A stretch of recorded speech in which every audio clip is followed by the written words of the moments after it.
Snow began falling before dawn, thick and silent, blanketing the mountain road that wound up toward Maya's house. From a distance, it looked like a painting. Pine trees heavy with frost, the faint orange glow of a cabin light flickering through the fog, and in the middle of it all, a woman standing at the window with a cup of black coffee, watching the storm build.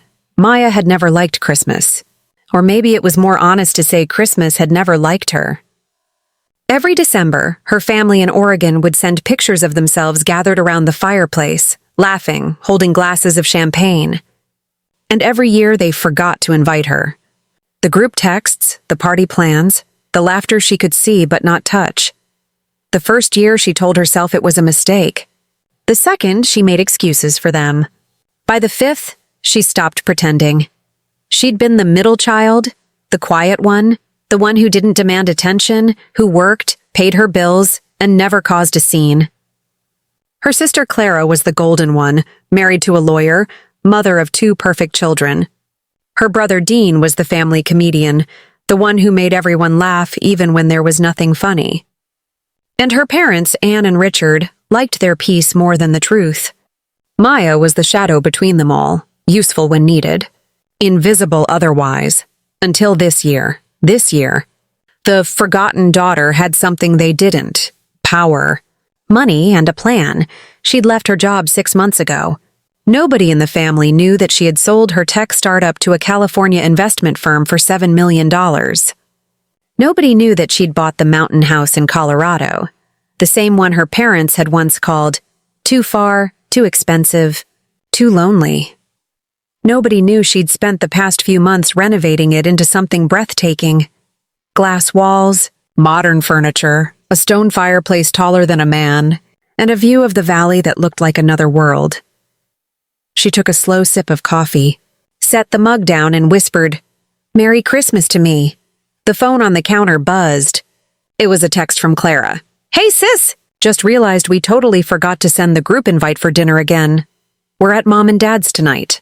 Maybe next year?" Maya stared at the screen for a long time. Her thumb hovered over the keyboard. She typed, deleted, typed again. Then she smiled. A small, cold smile. "No worries, Clara. Actually, I'm hosting something this weekend up here in Aspen. Thought I'd send you all an invite." She hit send before she could overthink it. The reply came fast. "Aspen? Since when do you have a place there?" "Since now. Bring whoever you want. I'd love to catch up." When she set the phone down, the snow outside had thickened into a wall of white. The silence of the mountains was complete, but inside her chest, something electric stirred. The kind of energy that comes before a storm, one you start yourself. By Friday afternoon, the winding mountain road buzzed with engines and laughter. SUVs pulled up one by one, unloading coats, wine, and expensive smiles. Clara was the first to step out, wrapped in fur, her husband David behind her, lugging a cooler. Dean followed in a flannel jacket, shouting, "Maya! Girl, you actually bought a mountain house?" Behind him came Anne and Richard, both wearing the same polite expression they always wore when they didn't know what to expect. Maya opened the door before they could knock. "Welcome," she said. Her tone smooth as glass. The warmth hit them immediately. The living room was enormous, decorated with soft lights, pine garlands, and a real tree. Perfectly symmetrical, sparkling with golden ornaments. The fireplace roared. Everything smelled of cedar and cinnamon. "Wow," Clara said, taking it all in. "I didn't know you had this." "I didn't know you were interested," Maya replied lightly, taking their coats. "But please, make yourselves at home." Her mother looked around, visibly impressed. "This is beautiful, sweetheart. You did all this yourself?" "With a little help," Maya said. "Drink?" Within minutes, glasses were clinking, the fire crackled, and laughter filled the air. For the first time in years, Maya was the center of attention. Every compliment, every glance carried the faintest trace of guilt, like they all sensed the imbalance of it, the reversal. "So," Dean said, leaning on the counter as Maya poured him bourbon. "What's the story here? You win the lottery or something?" "Something like that," she said. "Sold the company. Made out well." "Damn," he whistled. "Good for you. You always were the quiet genius type. Clara sipped her wine. I had no idea you even had a company. Why didn't you tell us? Maya tilted her head, meeting her sister's gaze. Oh, I assumed you'd be too busy. Like every Christmas. The air shifted. Just slightly. Clara gave a tight smile. Come on, don't start that again. You know how crazy the holidays get. Of course, Maya said, smiling sweetly. I know exactly how crazy they get. Later that night, after dinner, the family gathered by the fireplace. The snow had trapped them in. The road was covered and the storm had cut the signal. No phones, no escape. The perfect silence wrapped around the cabin like a secret. Maya poured another round of drinks. To family, she said. To family, they echoed. Then, as if it were the most casual thing in the world, she said, Do you remember Christmas 2015? Her father blinked. Why that one? Oh, no reason, she said. Just, that was the year I drove 3 hours to surprise you all. Brought gifts, baked cookies. But when I got there, no one answered the door. Clara shifted uncomfortably. Maya, I watched from the street, Maya continued.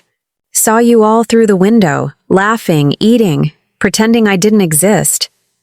Her mother's voice softened. Honey, it's fine, Maya said, cutting her off. It's just funny how people remember things differently. But that's what this weekend is for, right? Making new memories. The silence stretched too long. The fire popped, sending sparks up the chimney. Dean cleared his throat. So, anyone up for cards? Maya smiled faintly. Sure, I'll get the deck. As she turned, her reflection in the window caught her eye. Calm, controlled. But beneath the surface, her pulse drummed with the rhythm of revenge. The next morning, the snow had deepened. They were officially snowed in. The road wouldn't clear until Monday. Maya made breakfast for everyone. Eggs, bacon, pancakes, fresh coffee.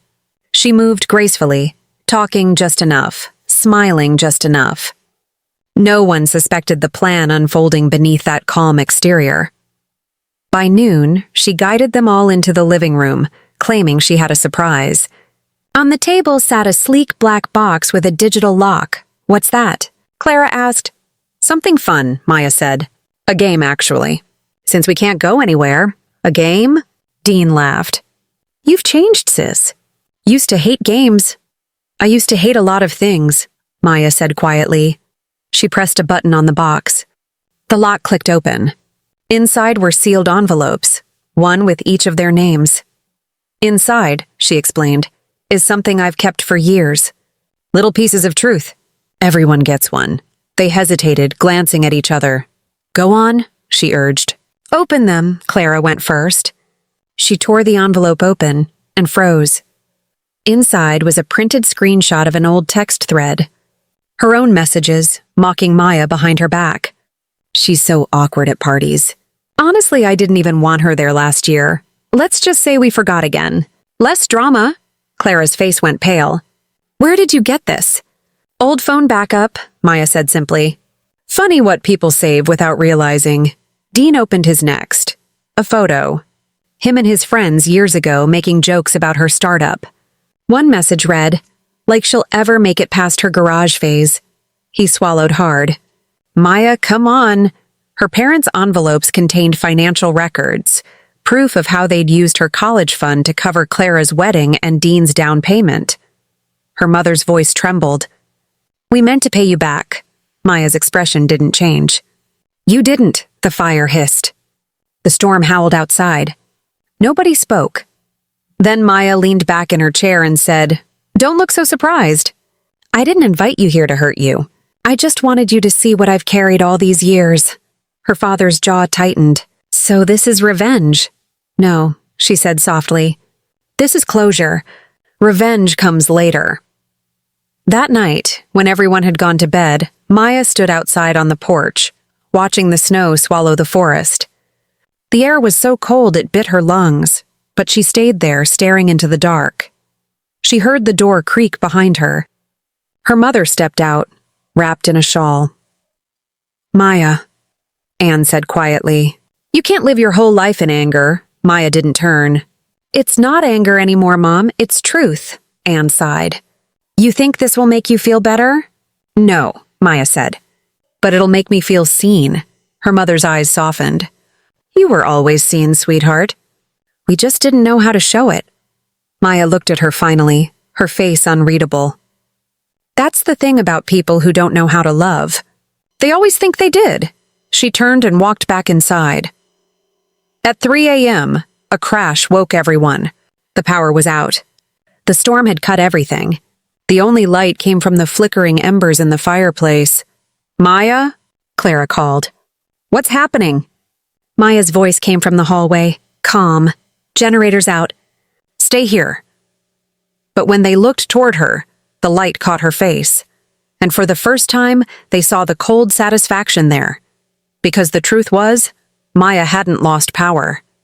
She'd cut it. The wind howled like a living thing, shaking the window panes, making the trees groan. The cabin was swallowed by darkness except for the low red glow of dying embers. Maya? Dean's voice cracked through the silence. You okay? From the kitchen, a flashlight beam cut through the dark. I'm fine, Maya said. Generator's just frozen over. I'll get it running soon. Her tone was even, but her shadow moved with purpose.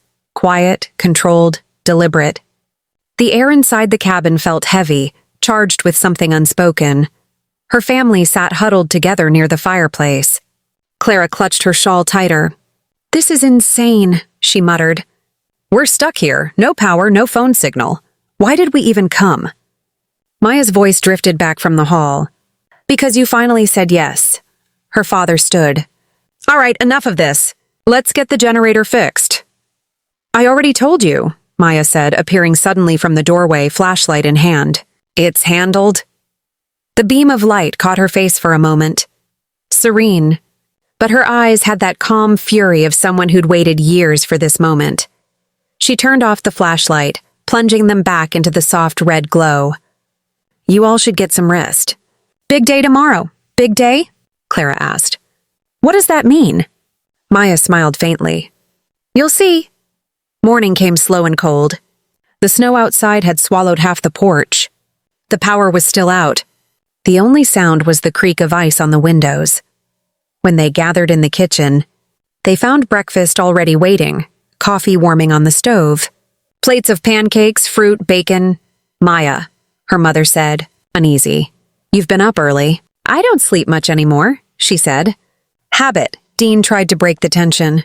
Well, breakfast looks great, Maya smiled. Eat up. You'll need your strength. After breakfast, she led them all outside. The wind bit their faces. The snow glittered like glass. She pointed to a trail winding behind the cabin. I want to show you something. Reluctantly, they followed, crunching through snow, breath clouding the air. After 10 minutes, the trees opened to reveal a small wooden platform overlooking the valley. Below, miles of pine forest stretched into silver fog. Beautiful, her father said softly. Yes, Maya said, it is. This is where I come when I need to remember who I am. The others stayed quiet. There was something in her voice they couldn't name. Grief, maybe. Or power. Do you know what it's like? She asked suddenly. To spend your whole life being invisible to the people who should see you the most? Maya, her mother started. We didn't mean to. She cut her off. No, don't explain. You didn't forget me by accident. You forgot me because it was easy. The wind hissed between them. Clara looked down ashamed. Dean shuffled his feet. You all had each other, Maya continued. Family dinners, inside jokes, holidays. I had silence. And you know what silence does to a person? It turns into noise inside their head. Loud, endless noise. Her eyes glistened, but her voice never cracked. I built my company from that noise. I worked 18-hour days to prove I mattered. And when I made it, when I finally had something worth celebrating, none of you called. Not even then. Her father swallowed hard. We're sorry, Maya, truly, she smiled, small and sharp. I don't need sorry. I need honesty. Maya, Clara's voice wavered. We were jealous, okay? You always acted so calm, so perfect. It made the rest of us feel small. I didn't want to admit that you were doing better than me. So I pretended you didn't exist. It was stupid and cruel, and I'm sorry." For a moment, Maya said nothing. Then she nodded once. Finally, some truth. They returned to the cabin in silence. The storm had eased, but tension clung to every corner. Inside, Maya stoked the fire and poured more coffee. "I have one last thing to show you," she said. "Then this ends." From her pocket, she pulled a small black key. It glinted in the firelight. "What's that?" Dean asked. "Something I buried here years ago," she said. "Follow me." They followed her to the basement, a space no one had seen before.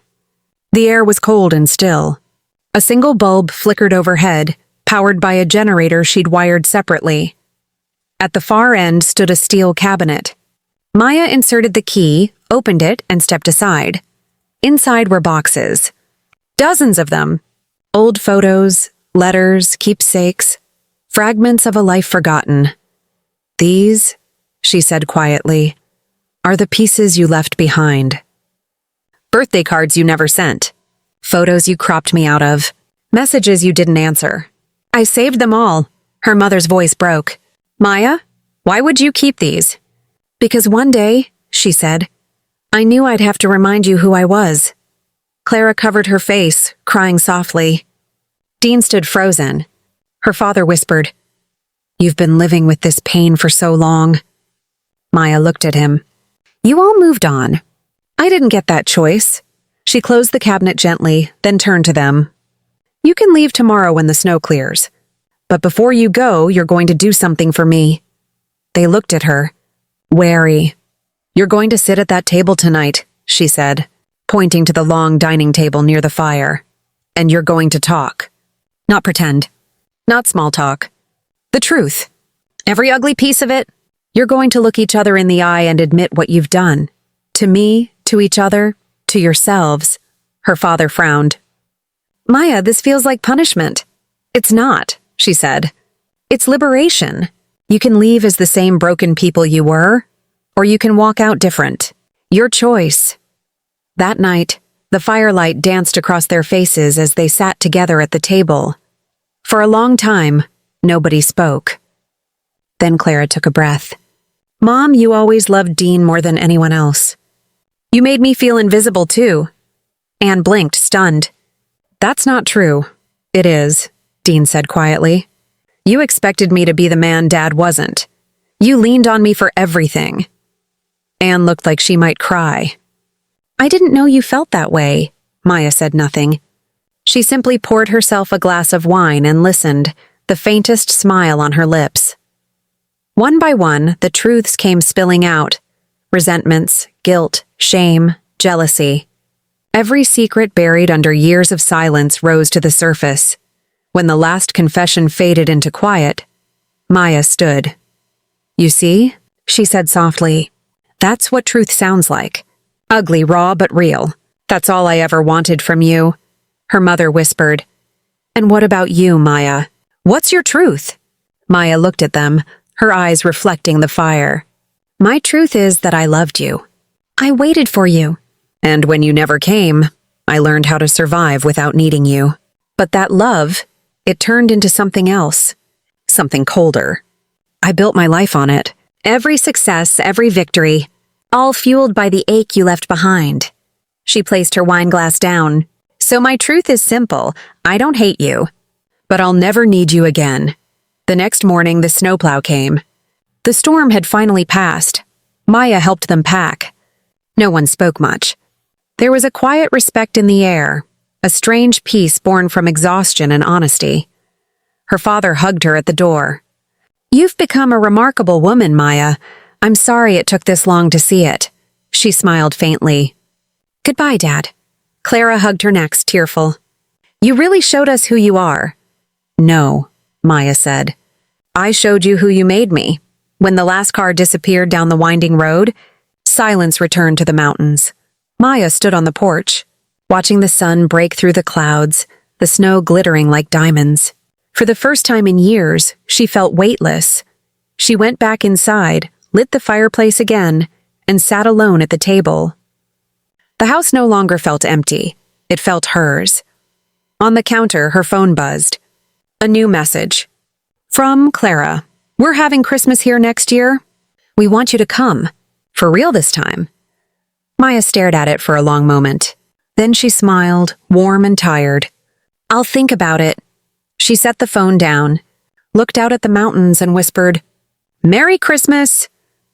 The wind carried her words away into the bright white silence. If this story gave you chills, drop eyes in the comments. And subscribe. Thanks for watching.